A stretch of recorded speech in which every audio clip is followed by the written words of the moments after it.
You are nothing but the sum of your parts. This is true for people, but more importantly, coasters. Coasters are nothing but the sum of their elements. What you love about coasters is their elements, and they are what you look at and are hyped for. Every coaster that you're excited to ride, I'm sure, had one element that everyone is talking about and everyone loves. So I thought, why not rank my favorite coaster elements? Obviously, I can only rank what I've been on.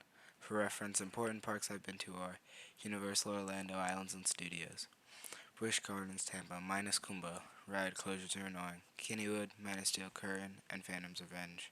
I wasn't really an enthusiast then. And lastly, Thorpe Park, also yes, I was able to ride Hyperia. I also had tried to make only one element from each ride. Anyways, enough talking, let's get to ranking.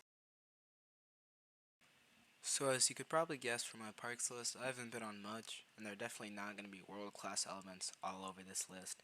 Because I limited to one element per ride, the bottom few will not be the best, but this element is good. A little underrated, but it's being floorless, so what are you going to say? Enough talking about that, and this is a pretty good element on what is considered one of the best floorless coasters. Coming out of the vertical loop, you're thrown into a cave before being whipped out into this corkscrew. It's a great way to end the ride with lots of whip, and it's a cool thing for people to look at as they walk up to the ride. Didn't see that coming? Yeah, this is another underrated element. Coming out of a vertical loop, you're thrown up and around. I don't know what happened on my ride, but this was really good and whippy.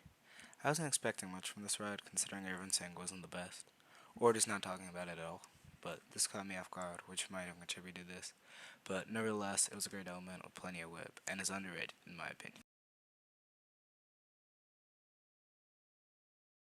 Dive coaster drops. We all know them, and this was the first hyper dive, and the first actually 90 degrees.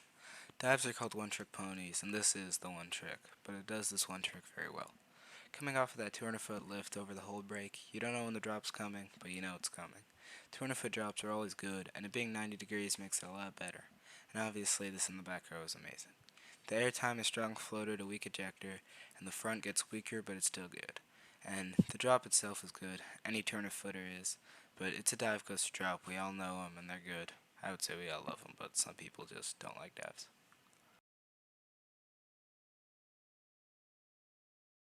This is here a little bit for its uniqueness. Standing airtime and a standing launch. So weird but unique. And it's still a good element by itself. The launch has some kick, which caught me off guard, and I wasn't really expecting launch to be that good. And you get some nice airtime on that hill. And like I said, this is so unique, but it's still fun. Before this ride came out, I thought this would be an uncomfortable and a bad ride, but I was very wrong. Could have put this on one of the other hills, but I feel like the launch has good enough airtime along with the actual power of the launch. This is just essentially a weaker version of some other rules on this list. Not that this ride is bad, or that this element is bad, it just doesn't stack up. But anyways, this element is still great. Coming out of a good launch, you drop and go through an overbank into this element with plenty of speed, and you're thrown around with good weightlessness and whip. It's a good element, like I said, just and it's on a decent ride, just doesn't stack up. From the same park is an element that I was heading into expecting a lot, which I shouldn't have. Not that it's a bad element, I just wasn't as good as I was expecting. Well, it's not like I was gonna have low expectations and everyone says this is insane airtime moment. But it was great, don't get me wrong. Wasn't as good as I expected. Great terrain coaster and a great element, just slightly overhyped. But it is a good element. Going through that chain lift, seeing it coming, everyone's excited, and then get some great airtime as you drop into the ditch, or whatever it's called. So, this. Did you see this coming? No. No, you didn't. Don't lie to yourself. Nobody saw it coming. I don't know what happened on my ride, but I was in the back row and it was insane. After that launch, you sharply go over an airtime hill, which was an insane in my experience. But it was only in the back. I rode in other rows, and this was not that good. Only in the back is this element good. I was thrown out of my seat and kept out with insanely powerful air. This didn't make sense, but it caught me so off guard and was so good. Only in the back row though. The slap bar really helps us too, so underrated.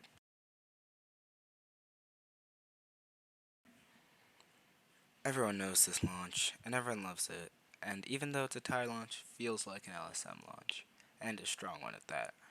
Being on an incline really helps it. The dark tunnel with all the noise and the lights makes you really anticipate the launch. Everyone knows you're about to launch, but nobody knows when you're going to launch. Like I said, feels super punchy and powerful, and the theming with all the lights and the noise and everything just makes it so much better.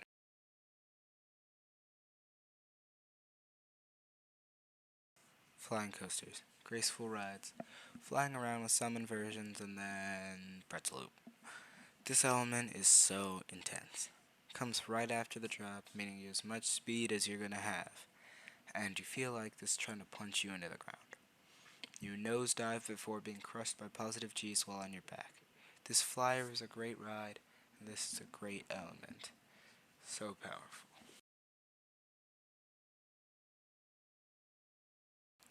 Intimate accelerators. The launches are the main point of the ride. The top hat is good, and the airtime hell, if it has one, is good. But the main focus is the launch, and this launch is amazing. With Dodo Don't Put Clothes, this is the fastest accelerating coaster in the world, and it feels like it. You hear the 3, 2, 1, go! And you launch.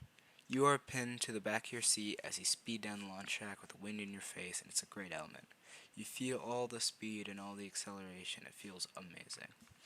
It also is just fun to see people try to put their hands up or pose for the camera before their arms get knocked down by the speed. This element is insane. The whole ride feels like it's trying to rip you apart, all the way up until the last corkscrew. So many a Monty's elements would be the best on another invert, but they all pale in comparison to this Batwing. You fly out of an amazing zero-G roll before going through a trim that I didn't even realize existed because it does basically nothing, before being thrown upside down with so much whip. You are pushed into your seat at the valley with a good leg chop before being whipped back up through another inversion. Right in the back for it to be even better. This element is pure insanity and I love it. B&M Hypers. Great rides, lots of airtime, great drops, great everything. But this one is something special. Besides Candemonium, who cares? 5 seconds. This is as good as everyone says. You have 5 seconds of sustained floater air and is easily the highlight of the ride. But what makes it even better is you have one of the greatest restraints ever. The B&M clamshell. So comfortable and open, just a great airtime moment. Speaking of great restraints, after the second launch into the second half of the ride, you have a great element after a great element capped off with this amazing roll. You get inverted airtime, which feels so weird, but is obviously amazing. You whip through the element and I feel like you're going to be ejected into the lake. An incredible experience on an incredible ride, and as I said, the restraints make it so much better. The new gen intimate over-the-shoulder lap bars are so free and so comfortable. Now this is essentially the Mosasaurus roll, but with a down drop. This ride keeps its speed so well, so you fly through this inversion. I feel like this is better because it feels faster, and the down drop makes it so much better. Also, this is a must ride at night. This runs so fast at night, it's unbelievable. The whip on this at night is unlike anything. This ride is a bit slow before it warms up, but this element hit even then. While some of the others didn't do much early in the morning, this hit every single time of the day.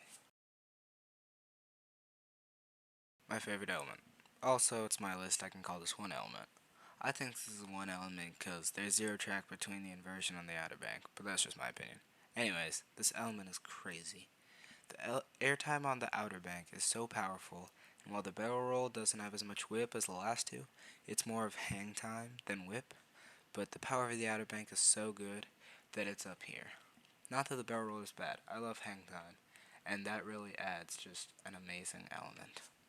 Those are my favorite elements. What are yours? Leave a comment below. Like and sub if you want, and I hope to see you in the next video.